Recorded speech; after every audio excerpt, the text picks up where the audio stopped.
Innal hamdalillah, segala puji dan puja kehadirat Allah. Nahmaduhu wa nasta'inuhu wa nastaghfiruh. Hanya kepadanya kita memuji, meminta pertolongan serta bertaubat dari dosa-dosa kita. Wa na'udzu billahi min syururi anfusina, dan hanya kepada Allah pula kita meminta agar dijauhkan dari keburukan-keburukan diri kita. Wa min sayyiati a'malina, dan dari segala dosa yang pernah kita lakukan. May yahdihillahu fala mudhillalah, barang siapa yang telah Allah berikan petunjuk maka tidak akan pernah sesat selamanya. Wa may yudlilhu fala hadiyalah, dan barang siapa yang telah Allah sesatkan maka tidak akan mendapatkan petunjuk selamanya. Asyhadu an la ilaha illallah wahdahu la syarikalah wa asyhadu anna Muhammadan abduhu wa rasuluh. Saya bersaksi tiada Tuhan yang berhak disembah kecuali Allah dan tidak ada sekutu bersamanya, dan Muhammad benar-benar hamba juga utusannya. Qala Allah Ta'ala, Allah mengingatkan dalam kitabnya, ya ayyuhalladzina amanu taqullaha haqqa tuqatihi wa la tamutunna illa wa antum muslimun. Hai sekalian orang-orang yang beriman, bertakwalah, hanya patuh dan tunduklah kepada satu-satunya pencipta segala sesuatunya, baik di langit, di bumi, di kedalaman lautan, yaitu Allah. Sebenar-benar patuh dan tunduk, dan janganlah kalian meninggal dunia kecuali dalam keadaan Islam. Di ayat yang lain qala Allah Ta'ala, ya ayuhan nasu taqu rabbakumul ladzi khalaqakum min nafsin wahidah wa khalaqa minha zawjaha wa batha minhuma rijalan katsiran wa nisaa wattaqullaha alladzi tasaaluna bihi wal arham innallaha kana 'alaikum raqiba. Hai sekalian manusia, bertakwalah, hanya tunduklah kepada Allah yang telah menciptakan kalian dari jiwa yang satu, yaitu Adam alaihissalam, dan menciptakan dari jiwa yang satu istrinya Hawa alaihissalam, dan telah banyak memberikan keturunan laki-laki juga perempuan dari keduanya. Sekali lagi, bertakwalah kepada Allah dan jagalah hubungan silaturahim, sesungguhnya Allah senantiasa mengawasi kalian. Di ayat yang ketiga qala Allah Ta'ala, ya ayyuhalladzina amanu taqullaha wa qulu qawlan sadida yuslih lakum a'malakum wa yaghfir lakum dhunubakum wa may yuti'illaha wa rasulahu faqad faza fawzan 'azima. Hai sekalian orang-orang yang beriman, sekali lagi patuh dan tunduklah kepada Allah, nikmati yang halal, kerjakan yang diperintahkan, tinggalkan yang dilarang, dan ucapkan kalimat yang benar, jujurlah. Niscaya dia akan memperbaiki amal-amal perbuatan kalian, mengampuni dosa-dosa kalian. Barang siapa yang mentaati Allah dan Rasulnya, dia telah mendapatkan kemenangan yang besar.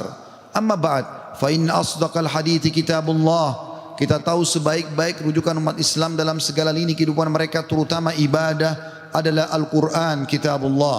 Wa khair hadyu hadi Muhammadin sallallahu alaihi wa ala alihi wa sahbihi wa sallam. Dan petunjuk yang terbaik setelah Al-Quran adalah petunjuk Nabi besar Muhammad sallallahu alaihi wa ala alihi wa sahbihi wa sallam. Wa syarrul umuri muhdatsatuha, dan seburuk-buruk perbuatan terutama dalam ibadah yang tidak punya rujukan wahyu Al-Quran dan sunnah. Fa inna kulla muhdatsatin bid'ah, semua ibadah yang tidak punya rujukan dikenal dengan perbuatan baru dalam agama. Wa inna bid'atin dhalalah, perbuatan baru itu akan membawa pelakunya pada kekeliruan. Wa inna al-finnar, keluar akan membawa pelakunya ke dalam api neraka.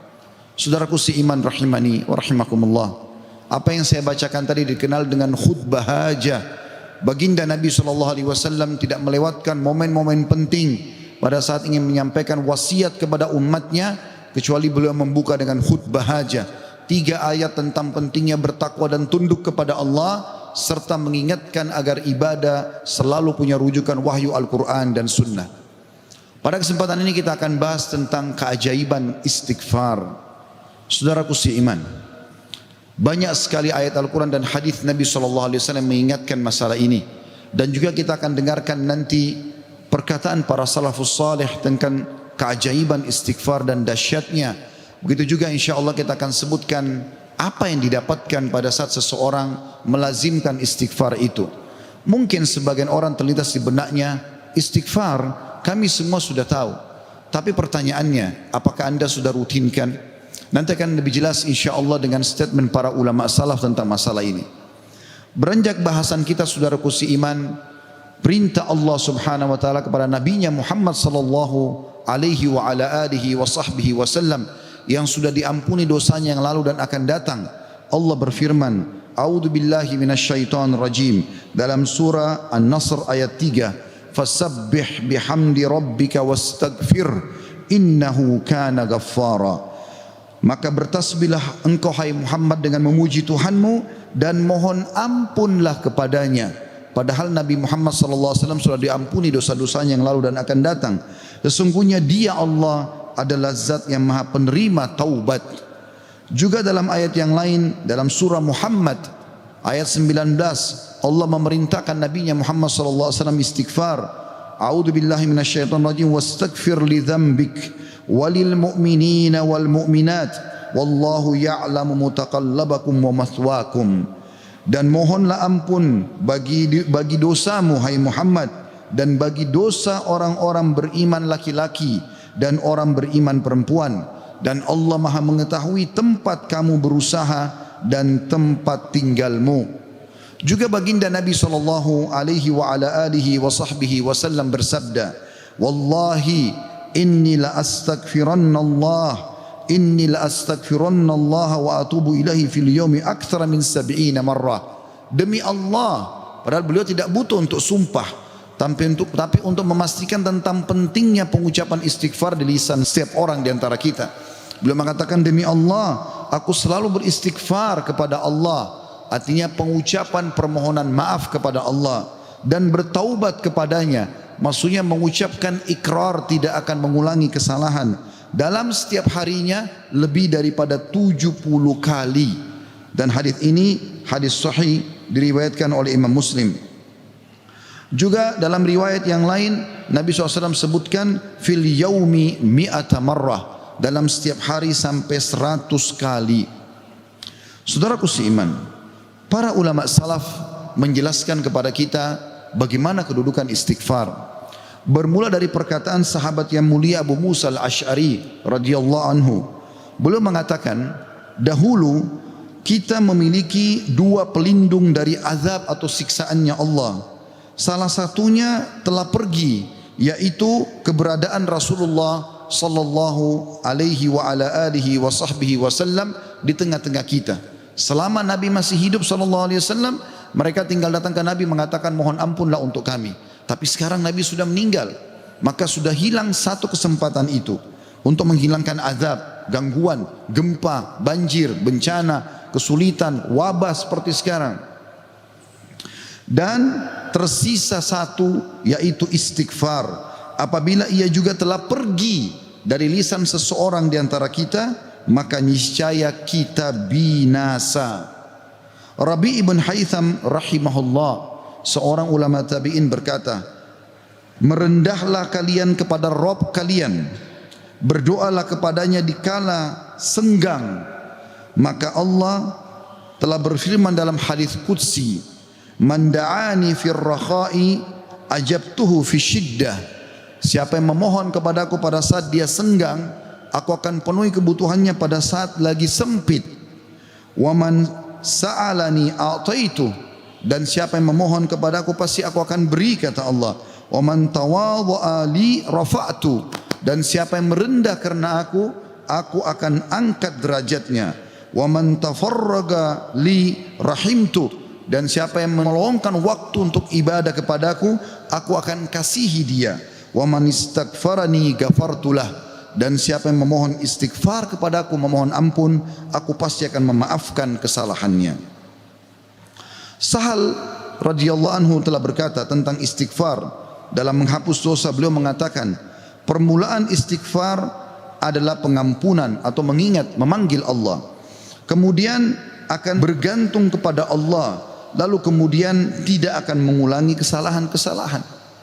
Ibnul Jauzi berkata rahimahullah, iblis berkata, aku membinasakan anak cucu Adam dengan dosa, dan mereka membinasakanku dengan istighfar dan ucapan la ilaha illallah. Manakala aku melihat hal itu pada mereka, aku tanamkan hawa nafsu pada mereka, di mana mereka berbuat dosa tapi mereka tidak beristighfar karena mereka mengira diri mereka telah berbuat baik. Dan kata para ulama menanggapi statement Ibnu Jauzi rahimahullah, Yang pertama syaitan tanamkan adalah supaya manusia lalai berbuat dosa.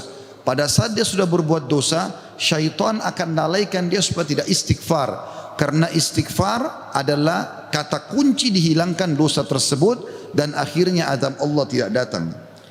Qatadah rahimahullah berkata, Al-Quran menunjuki kalian penyakit dan juga obat sekaligus untuk menyembuhkan kalian. Penyakit kalian adalah dosa-dosa dan obat penyembuh kalian adalah istighfar. Permasalahan apapun akan selesai dengan istighfar. Andai saja sebuah wilayah disepakati dari pemimpinnya sampai masyarakatnya memasyarakatkan dan membudayakan istighfar di lisan mereka, di meja-meja makan mereka, di halaman rumah mereka, di meja-meja kerja mereka, di masjid mereka, di pasar mereka, demi Allah wahai saudaraku seiman, permasalahan di wilayah itu akan selesai semuanya dan rezeki akan terbuka seluas-luasnya. Anda akan dengarkan nanti kurang lebih 9 manfaat daripada istighfar itu sendiri. Ali radhiyallahu anhu berkata, sahabat Nabi yang mulia ini berkata, yang aneh adalah orang yang binasa padahal keselamatan ada bersamanya. Orang bisa kena gempa, banjir, penyakit kronis, kemiskinan, kesusahan hidup. Kata Ali radhiyallahu anhu, yang aneh adalah orang yang binasa padahal keselamatan ada bersamanya. Lalu beliau ditanya radhiyallahu anhu, apa keselamatan yang Anda maksudkan? Kata Ali radhiyallahu anhu, istighfar. Beliau juga berkata, tidaklah seorang hamba diilhami oleh Allah subhanahu wa ta'ala untuk beristighfar. Allah tidak mudahkan lisan Anda mengatakan astagfirullah. Itu saja, kata beliau, kecuali Allah memang berkehendak untuk menyelamatkannya atau tidak mengazabnya. Seseorang soleh juga berkata, hamba berada di antara dosa dan nikmat. Keduanya tidak akan menjadi baik kecuali mensyukuri nikmat dan istighfar dari dosa-dosa. Juga Luqman al-Hakim yang terkenal Allah namakan surah Luqman atas namanya. Dia berkata kepada putranya, wahai anakku, Allah memiliki beberapa waktu tidak ditolak orang untuk meminta pada waktu itu, seperti antara azan dan iqamah, seperti sepertiga malam, saat hujan turun dan seterusnya. Maka perbanyak istighfar pada saat itu. Beliau bukan menyuruh anaknya minta hajat, tapi disuruh beristighfar. Karena dengan istighfar ternyata hajat-hajat kita walaupun kita tidak minta dipenuhi oleh Sang Pencipta Allah Subhanahu wa taala. Ibunda mulia Aisyah radhiyallahu anha, Ummul Mukminin, berkata, tuba, kegembiraan, kebahagiaan bagi siapapun yang mendapatkan istighfar tertulis indah banyak di buku amalnya. Abu Al-Minhal juga berkata rahimahullah, tidaklah seorang hamba didampingi di dalam kuburnya oleh pendamping yang lebih dicintai daripada istighfar yang dia ucapkan semasa hidupnya. Al-Hasan Basri berkata rahimahullah, perbanyak istighfar di rumah-rumah kalian, di meja-meja makan kalian, di jalan-jalan kalian, di pasar-pasar kalian, di majlis-majlis kalian, karena kalian tidak tahu kapan ampunan akan turun. Seorang Badui berkata, siapa yang ingin menjadi tetangga kami di tanah kami, hendaklah memperbanyak istighfar, karena istighfar adalah awan tebal yang mengandung air atau hujan yang lebat, maksudnya rezeki. Andai saja kita fahami statement-statement saudaraku seiman, mungkin beranjak dari Pak Bupati hafizahullah, pemimpin wilayah Goa, semoga Allah jaga beliau, dan juga seluruh masyarakat Goa ini, apalagi kalau seluruh wilayah Indonesia bisa menanamkan ini, selalu saling berwasiat, pemimpin kepada masyarakat, masyarakat kepada seluruh tetangganya, setiap orang kepada keluarganya, ayo perbanyak istighfar. Setiap lagi diam, jangan cuma diam, astagfirullah wa atubu ilaih, itu saja. Berapa banyak orang, tadi saya dapat informasi masyarakat Goa kurang lebih kalau tidak salah 800.000. Kalau 800.000 orang anggap yang muslimnya misalnya 700.000 saja, semua beristighfar satu orang satu kali saja, ada 700.000 istighfar naik ke langit. Bukankah itu akan mendatangkan rezeki kepada kita? Bukankah itu pasti akan mengangkat wabah dan permasalahan yang kita hadapi? Demi Allah iya saudara. Jawabannya demi Allah iya. tinggal anda mau amalkan atau tidak. Juga Bakar bin Abdullah Al-Muzani rahimahullah berkata, kalian banyak berbuat dosa, maka perbanyaklah istighfar. Karena seseorang kalau menemukan istighfar dalam catatan amalnya, pada setiap jarak 2 baris buku amalnya hari kiamat, dia akan senang melihatnya. Ibnu Taimiyah berkata, ini statement terakhir dalam perkataan salafus salih, saya akan masuk setelah itu keutamaan daripada istighfar itu sendiri sebagai penutup khutbah kita insyaallah. Ibnu Taimiyah berkata, fikiranku kadang-kadang terpaku kepada sebuah masalah yang sulit aku hadapi, enggak ada solusinya, maka aku beristighfar kepada Allah 1000 kali. Astaghfirullah wa atubu ilaih, astaghfirullah wa atubu ilaih. Terus saya ucapkan 1000 kali sampai dadaku dilapangkan dan masalah yang sulit pun terpecahkan. Aku kadang berada di pasar, masjid atau sekolah, tapi hal itu tidak menghalangiku dari zikir dan istighfar sampai aku meraih apa yang aku inginkan. Istighfar teman-teman sekalian. Baik, kira-kira orang yang bertanya, apa yang saya dapatkan kalau saya beristighfar? Yang pertama, akan dicatatkan pahala buat anda sendiri. Karena istighfar ucapan yang tidak butuh energi banyak, hanya lisan dan bibir kita yang tergerakkan, ya, suara sedikit saja. Tidak ada energi yang besar. Itu adalah ibadah yang besar pahalanya. Allah subhanahu wa ta'ala memerintahkan kita dan memerintahkan juga Nabinya Muhammad sallallahu alaihi wasallam untuk beristighfar kepadanya. Allah berfirman di dalam surah Mu'min ayat 55, A'udzu billahi minasyaitonir rajim, fasbir inna wa'dallahi haqqun wastaghfir li dzambik wasabbih wastaghfir li dzambika wasabbih bihamdi rabbika bil asyi wal ibkar. Maka bersabarlah kamu hai Muhammad dan pengikutmu dalam melalui kehidupan dunia dengan segala macam cobaannya, toh ada kehidupan akhirat yang akan abadi dengan nikmat. Karena sungguhnya janji Allah itu benar, tidak ada kedustaan. Salat, puasa, zakat, bakti sama orang tua, bersedekah, zikir, doa, apa saja kerjakan, semua akan kau dapatkan hasilnya. Dan mohonlah ampunan untuk dosamu hai Muhammad, dan pengikutmu juga perintahkan mereka lakukan itu. Dan bertasbihlah seraya memuji Tuhanmu pada waktu pagi atau pada waktu petang dan juga pagi hari. Kemudian juga Allah mengatakan dalam surah Al-Muzammil ayat 20, a'udzubillahi minasyaitonir rajim, wastaghfirullah innallaha ghafurur rahim. Dan mohonlah selalu ampunan kepada Allah, istighfar. Sesungguhnya Allah Maha Pengampun lagi Maha Penyayang. Dan yang terakhir ayat Al-Quran adalah Al-Imran 133. Tentu ayat banyak sekali tapi saya singkatkan di sini karena khutbah Jumat. A'udzu billahi minasyaitonir rajim. Wasari'u ila magfiratin min rabbikum wa jannatin arduhas samawati wal ardu iddat lil muttaqin. Dan bersegeralah kamu kepada ampunan dari Tuhanmu dan kepada surga yang luasnya seluas langit dan bumi yang disediakan untuk orang-orang beriman. Yang kedua, saudaraku seiman, istighfar sebab utama datangnya rezeki. Allah menyebutkan dalam Al-Quran, ya, apa yang diucapkan oleh lisan nabinya yang mulia Nuh alaihissalam dalam surah Nuh ayat 10 sampai ayat 12. A'udzu billahi minasyaitonir rajim. Faqultu astaghfiru rabbakum innahu kana ghaffara yursilis samaa 'alaikum midrara wa yumditkum bi amwalin wa banina wa yaj'al lakum jannatin wa yaj'al lakum anhara. Maka aku berkata kepada kaumku, ya Allah, kata Nabi Nuh, mohonlah ampun kepada Tuhan kalian. Sesungguhnya Dia Allah adalah Maha Pengampun. Niscaya dengan mohon ampun istighfar kalian itu, Dia Allah akan mengirimkan hujan kepadamu yang lebat dan memperbanyak harta juga anak-anakmu dan mengadakan untukmu kebun-kebun dan mengadakan di dalamnya sungai-sungai. Juga dalam surah Hud ayat 52 Allah subhanahu wa ta'ala berfirman, A'udzu billahi minasyaitonir rajim.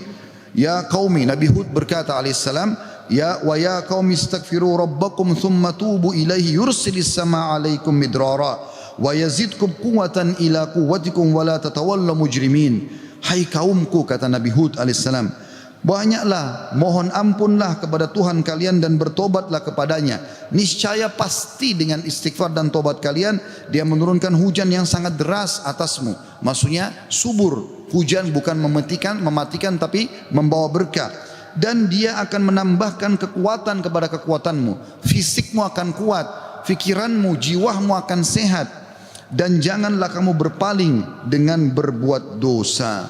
Al-Qurtubi rahimahullah berkata tentang tafsir surah Hud ayat 52, di dalam ayat-ayat ini terdapat dalil bahwa istighfar digunakan untuk meminta rezeki dan hujan.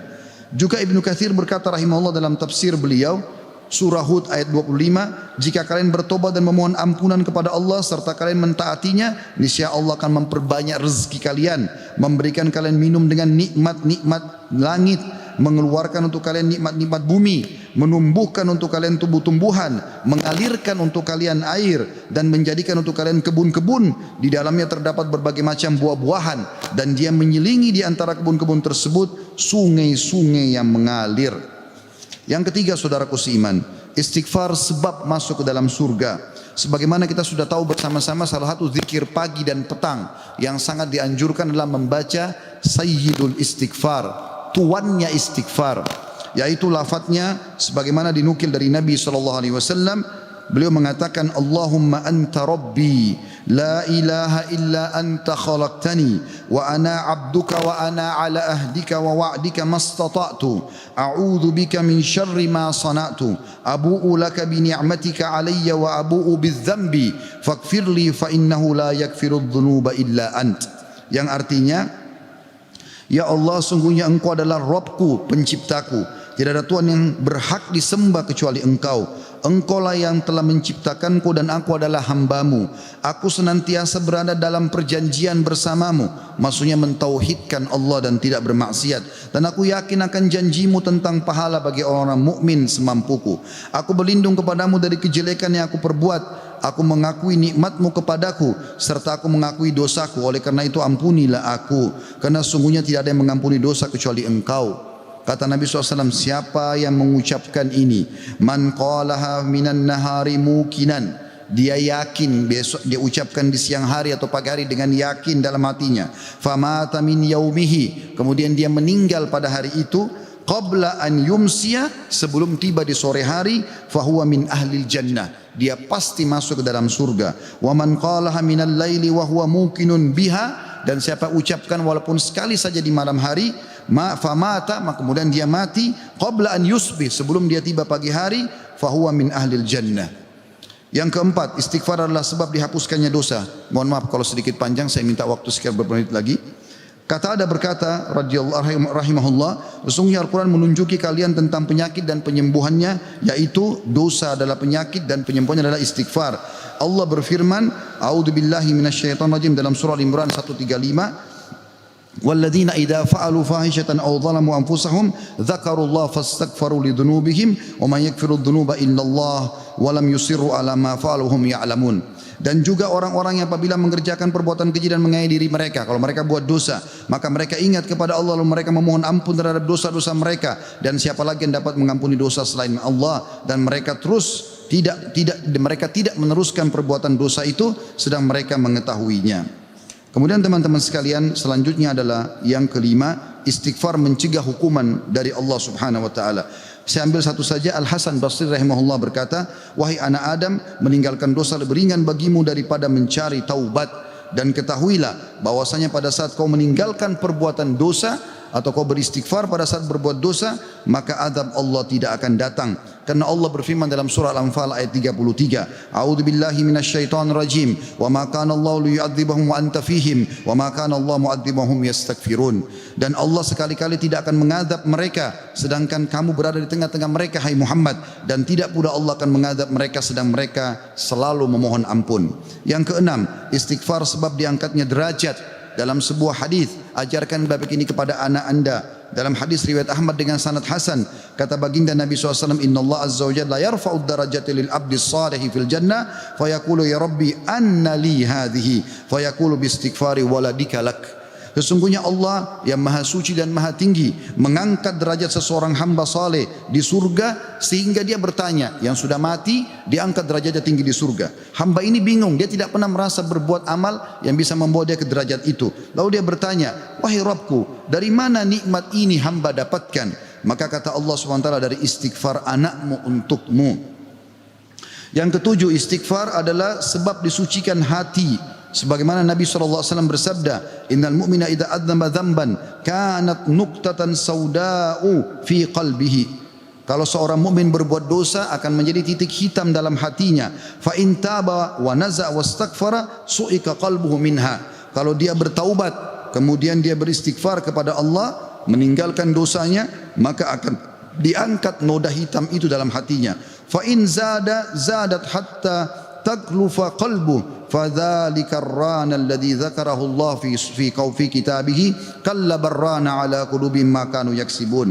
Dan kalau seandainya dia bertaubat dan meninggalkannya serta beristighfar, hatinya kembali bersih darinya, dan kalau dia tambah melakukan dosa, maka bertambah pula titik hitam itu sampai menutupi seluruh hatinya. Dan itulah makna kalimat ar-ran dalam firman Allah Subhanahu wa taala, sekali-kali apa yang selalu mereka usahakan itu menutupi hati mereka. Surah Al-Mutaffifin ayat 14. Dua poin yang terakhir teman-teman sekalian, yang ke-8 adalah istighfar sebab memperoleh anak dan keturunan.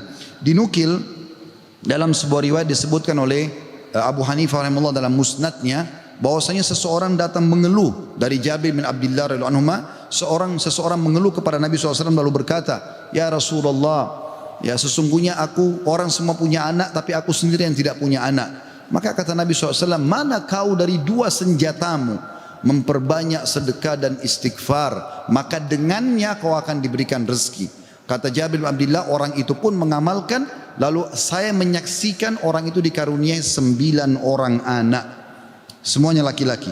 Kesembilan dan terakhir adalah istighfar sebab menikmati kesehatan dan kekuatan. Sebagaimana dijelaskan dari dalam surah Hud ayat 52, dan sudah saya bacakan tadi ayatnya, saya tidak ulangi, tapi potongan ayatnya adalah yazidkum quwwatan ila quwwatikum. Istighfar menyebabkan bertambahnya kekuatan di atas kekuatan. Izinkan saya teman-teman sekalian menyampaikan sebuah kisah yang berhubungan dengan masalah ini, atau dua buah kisah ringkas. Ada seseorang di Irak dulu pernah berdagang, kemudian dia menemukan semua pedagang di pasar laku barangnya kecuali dia, dan dia orang miskin. Dia mengatakan, saya pun duduk di dekat barang saya sampai menjelang sore belum laku-laku. Maka tiba-tiba saya mengingat firman atau sabda Nabi SAW, man aksara istighfar, siapa yang memperbanyak istighfar, ja'alallahu lahu min kulli hammin faraja. Allah akan berikan kelapangan dari setiap kesedihannya, wa min kulli dikin makhraja, dan jalan keluar dari setiap masalahnya. Dan juga razaqahu min haitsu la yahtasib, maka Allah akan berikan rezeki dari tempat tidak disangka-sangka. Maka dia bilang, saya pun beristighfar kepada Allah, dan terjadi satu keajaiban yang luar biasa. Ternyata datang kepadaku hampir seluruh pedagang pasar datang, dan mereka memperebutkan barang daganganku. Terakhir kisah seseorang yang bernama Abu Yusuf, saudaraku seiman, di musim haji, seorang syekh, dalam kisah yang tidak disebutkan namanya siapa, sedang menyampaikan masalah istighfar. Datang seseorang setelah pengajian bernama Abu Yusuf lalu berkata, Syekh, saya ingin bercerita tentang manfaat istighfar yang anda sampaikan tadi. Kata syekhnya, silakan.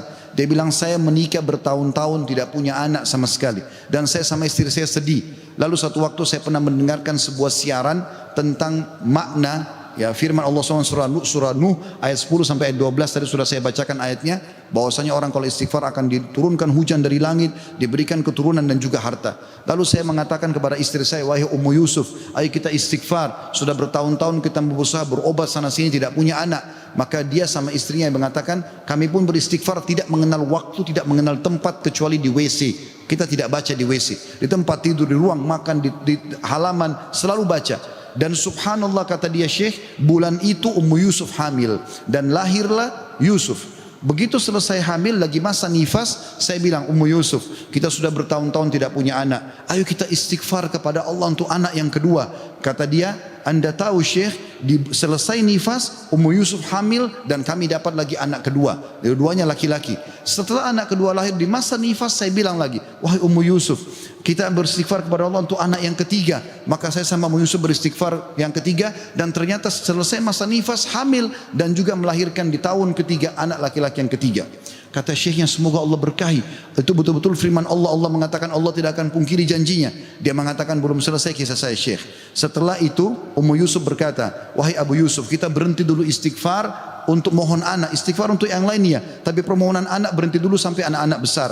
Kami sepakat 2-3 tahun kemudian saya mengatakan, Ummu Yusuf, sekarang saatnya kita minta agar Allah berikan kita anak perempuan yang cantik dan salihah. Maka kami pun beristighfar dan ternyata Ummu Yusuf hamil dan sekarang saya di musim haji. Wahai Syekh, sedang datang bersama Ummu Yusuf yang baru saja melahirkan bersama dengan bayinya, bayi perempuan. Aqulu qauli hadza, saya sudah mengucapkan perkataan saya ini, wa astaghfirullah li wa lakum, dan saya beristighfar kepada Allah, mengajak jamaah istighfar kepada Allah.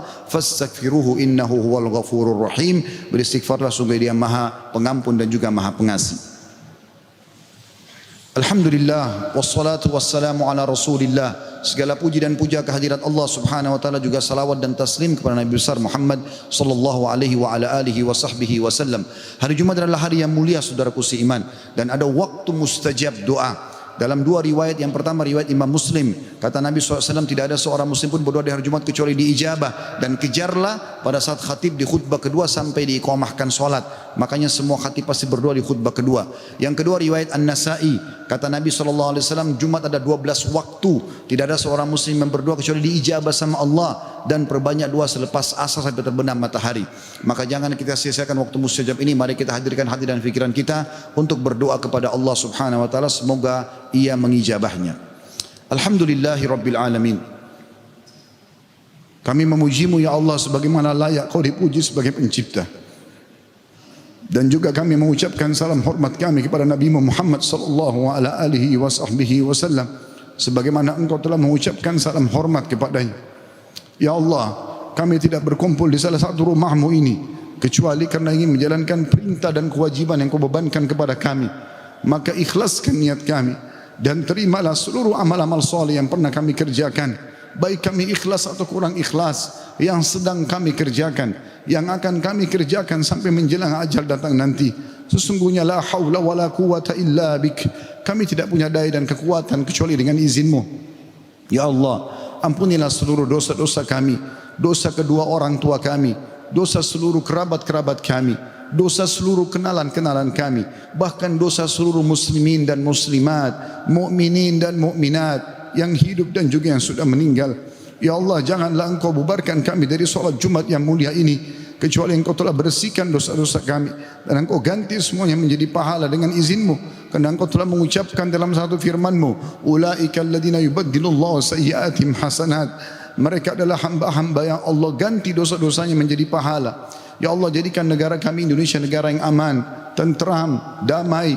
Seluruh umat Islam di bawah naungan ukhuwah Islamiyah. Dalam hal ibadah mereka kembali kepada Al-Quran dan Sunnah. Makmurkan negeri kami, lunasi utang-utang negara kami, bukalah seluruh rezeki dari seluruh penjuruhnya. Kembalikan kami semua ke jalan-Mu ya Allah. Dan siapapun menginginkan keburukan bagi negara kami, bagi agama kami, bagi diri-diri kami, kembalikan tipu daya mereka kepada diri mereka sendiri. Ya Allah, tolonglah saudara kami di Palestina, di Syria, di Yaman, di Irak, di Myanmar, di Ahsa, dimanapun mereka berada sedang tertindas. Ikhlaskan niat mereka, terima para syuhada mereka, muliakan Islam di tangan mereka dan tangan kami semua, serta ikut sertakan kami bersama mereka di pahala, baik dengan doa, dengan harta, dengan jiwa kami. Dan ya Allah, satukanlah kami semua di surga Firdaus-Mu tanpa hisab, mana Engkau satukan kami dalam majlis yang mulia ini. Rabbana atina fid dunya hasanah, ya Allah berikanlah kami semua kebaikan di dunia, wa fil akhirati hasanah, dan semua kebaikan di akhirat, wa qina adzabannar, selamatkan kami dari api neraka, wa adkhilnal jannata ma'al abrar, dan masukkanlah kami ke dalam surga bersama orang-orang yang patuh.